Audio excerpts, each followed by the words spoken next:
How does one measure the depth of a humanitarian crisis? Is it by the number of empty stomachs, the desperation in the eyes of the people, or perhaps the sense of despair that permeates the air? In the case of Gaza, it's all of the above. Over 2 months ago, a blockade on humanitarian aid began.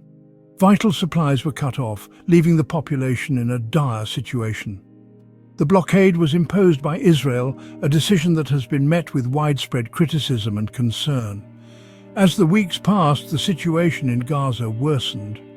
Essential supplies were depleted, the risk of starvation among the population became a grim reality, and the international community watched in growing dismay.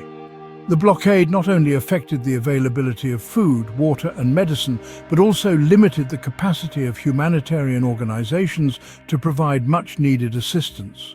The proposed aid delivery model by Israel was met with skepticism and criticism, with many questioning its effectiveness and feasibility.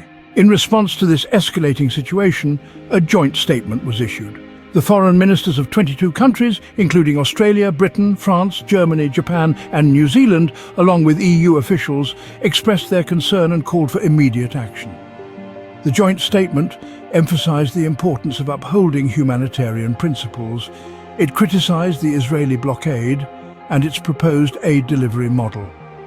More than that, it called for an immediate resumption of aid distribution by the UN and humanitarian organizations. In addition to the demand for aid resumption, the joint statement urged Hamas to release hostages and allow for the unimpeded distribution of aid.